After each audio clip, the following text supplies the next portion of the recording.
ଆଜ୍ଞା ଏବେ ଯେଉଁ କଂଗ୍ରେସକୁ ନେଇକି ଯେଉଁ କ୍ରସ୍ ଭୋଟିଂ ହେଉଛି ସେ ବିଷୟରେ କିଛି କହିବେ କି? ହଁ ମୁଁ ସେ ଭିତରେ କିଛି କହିବି କିନ୍ତୁ ଆମର ଯେଉଁ କଂଗ୍ରେସ ନେଇକି ଯେଉଁ ଆମର ଦାଶରଥୀ ଗମାଙ୍ଗ, ରମେଶ ଜେନା, ସୁଫିଆ ଦିଦି ଯେଉଁ କ୍ରସ୍ ଭୋଟିଂ କଲେ ଏହା ଅତି ଦୁଃଖନୀୟଦାୟକ।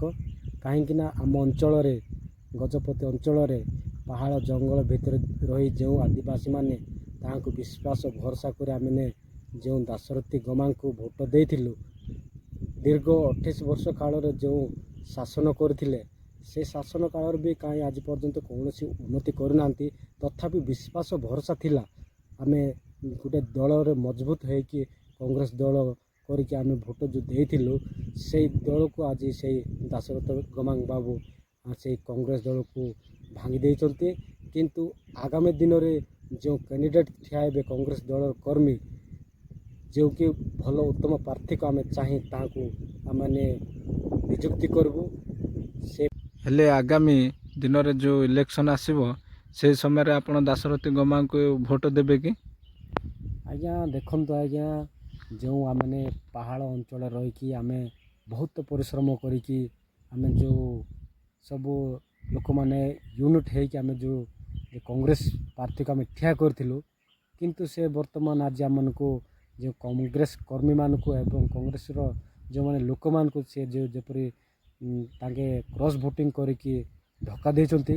କିନ୍ତୁ ଆଗାମୀ ଇଲେକ୍ସନରେ ଯଦି ଦାଶରଥୀ ଗମାଙ୍ଗ କଂଗ୍ରେସ ଟିକେଟ୍ ନେଇକି ଆସିବ ତାହେଲେ ଆମେମାନେ ତାହାକୁ କଂଗ୍ରେସର ଭୋଟ ଗୋଟେ ବି ଆମେ ଦେବୁ ନାହିଁ। କାହିଁକିନା ସେ ଆମମାନଙ୍କର କଂଗ୍ରେସର ଭୋଟକୁ ନେଇ ସେ ଅପମାନ କରିଛି। ଏହା ଏକ ବହୁତ ଦୁଃଖନୀୟ ଅପମାନ। ଏଇଟା ଗୋଟେ ଆମର ରାଷ୍ଟ୍ରୀୟରେ ଗୋଟେ ଲିପିବଦ୍ଧ ହେଇକି ରହିଲା। ଏପରି ଜଣେ ଗଜପତିର ଆମର ମୋହନା ବ୍ଲକର ବିଧାୟକ ଏପରି ଗୋଟେ କ୍ରସ୍ ଭୋଟିଂ କରିକି ଆମକୁ ବେଇମାନି କରିଛନ୍ତି। ସେଥିପାଇଁ ମୋହନା ନିର୍ବାଚନର ବିଧାୟକଙ୍କୁ ଆଗାମୀ ଇଲେକ୍ସନରେ କଂଗ୍ରେସରେ ଯଦି ଦାଶରଥୀ ଗମାଙ୍ଗ ପୁନର୍ବାର ଆସିବ ତାହେଲେ ଆମେ କଂଗ୍ରେସରେ ଯଦି ସେ ଆସିବ ତାହେଲେ ଆମେ ତାହାକୁ ଭୋଟ ଦେବୁ ନାହିଁ। ଆମେମାନେ ନୂତନ ନିଯୁକ୍ତି କରିବୁ। ଯେଉଁ ଭାଇକି ଏଜୁକେସନ୍ ହେବାର ଅଛି ସେ ଯେପରି ରାଜନୀତିରେ ମୁଁ ଜଣେ ରାଜନୀତି ନୁହେଁ, ତଥାପି ମୁଁ ଆଜି କହିବାକୁ ଚାହୁଁଛି ଆମର ଯେଉଁ ଦଳକୁ ନେଇ କଂଗ୍ରେସ ଦଳକୁ ନେଇ କଂଗ୍ରେସ ଦଳର ଯେଉଁମାନେ ପ୍ରାର୍ଥୀମାନେ ସେମାନେ ଆପଣମାନେ ଜାଗ୍ରତ ରୁହ। ଭକ୍ତ ଚରଣ ଦାସ ଜିନ୍ଦାବାଦ ଜିନ୍ଦାବାଦ, କଂଗ୍ରେସ ପାର୍ଟି ଜିନ୍ଦାବାଦ ଜିନ୍ଦାବାଦ। ରମେଶ ଜେନା ବାଘ ହେଇକି ଛେଳି ହେଇଗଲା, ଦାଶରଥୀ ଗମାଙ୍ଗ କଇଁଚ ହେଇକି ଠେକୁଆ ହେଇଗଲା, ସୁଫିଆ ଦିଦି ସେ ମାଫିଆ ହେଇଗଲା। ଚାଲୁଥିବ ସେହିପରି ବ୍ୟକ୍ତିଙ୍କୁ ଆମେ ଭୋଟ ଦେବୁ କଂଗ୍ରେସରେ। ଏପରି ବ୍ୟକ୍ତିଙ୍କୁ ଆଉ କ୍ରସ୍ ଭୋଟିଂ କରିବା ବ୍ୟକ୍ତିକୁ ଜମା ଭୋଟ ଦେବୁ ନାହିଁ।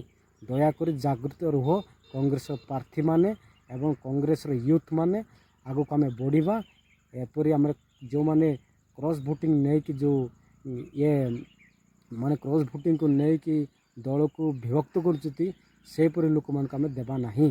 କାହିଁକିନା ଦେଖନ୍ତୁ ଆମର ଦାଶରଥୀ ଗମାଙ୍ଗ କହୁଛନ୍ତି ଭକ୍ତଚରଣ ଦାସ ଯାହାକୁ କହିଛନ୍ତି ମୁଁ ତାହାକୁ ଦେଇଛି।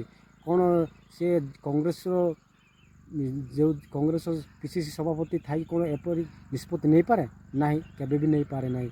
କିନ୍ତୁ ଆପଣ ହିଁ ନିଜେ ଉଲଟୁଛନ୍ତି ଅନ୍ୟ ଦଳକୁ ଯିବା ପାଇଁ। ଯଦି କଂଗ୍ରେସ ଦଳ ଯଦି ତୁମମାନଙ୍କୁ ଅପମାନ କରିଛି ତାହେଲେ ତୁମେମାନେ ପ୍ରାର୍ଥୀ ଭାବରେ କିଏ ତୁମକୁ ନିଯୁକ୍ତି ଦେଇଥିଲେ? ତୁମେ ଯେଉଁ କହୁଛ କଂଗ୍ରେସ ଆମମାନଙ୍କୁ ଟର୍ଚର୍ କରିଛି, ଟର୍ଚର୍ କରିଥିଲେ କ'ଣ ତୁମମାନଙ୍କୁ ଯେଉଁ ସେଇ ପ୍ରାର୍ଥୀ ହେବା ପାଇଁ କ'ଣ ତାଙ୍କେ ଟିକେଟ୍ ଦେଇଥାନ୍ତେ? କେବେ ନୁହେଁ। ଯେଉଁ ଲୋକମାନେ ଦଳକୁ ଟର୍ଚର୍ ବୋଲି କହୁଛନ୍ତି ତାଙ୍କେ ପଇସାରେ ବିକ୍ରି ହେଇକି ଏ ପ୍ରକାର କଥା କହୁଛନ୍ତି। କାହିଁକିନା ତାଙ୍କ ଗୋଟେ ଟିକେଟ୍ ପାଇଛନ୍ତି, MLA ସିଟ୍ ପାଇଛନ୍ତି, ତାଙ୍କେ ଯଦି ଏମିତି କହିବେ ବୋଇଲେ ଏଇଟା କ'ଣ ସମ୍ଭବ କଥା?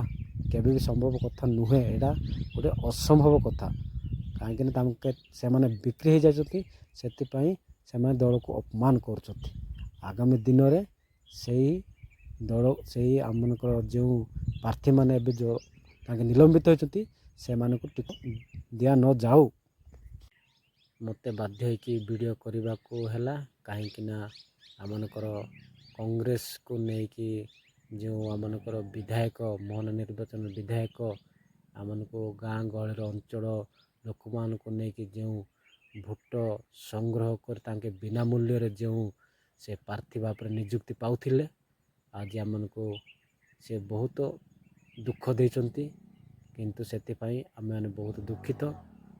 ସେଥିପାଇଁ ଏହି ନିରୀହ ଅଞ୍ଚଳର ଆଦିବାସୀଙ୍କୁ ଏତେ ଟର୍ଚର କରିବାର ତାହାକୁ ଏହା ଭଲ ନୁହେଁ। କିନ୍ତୁ ଏପରି କରିବାର ଉଚିତ ନଥିଲା।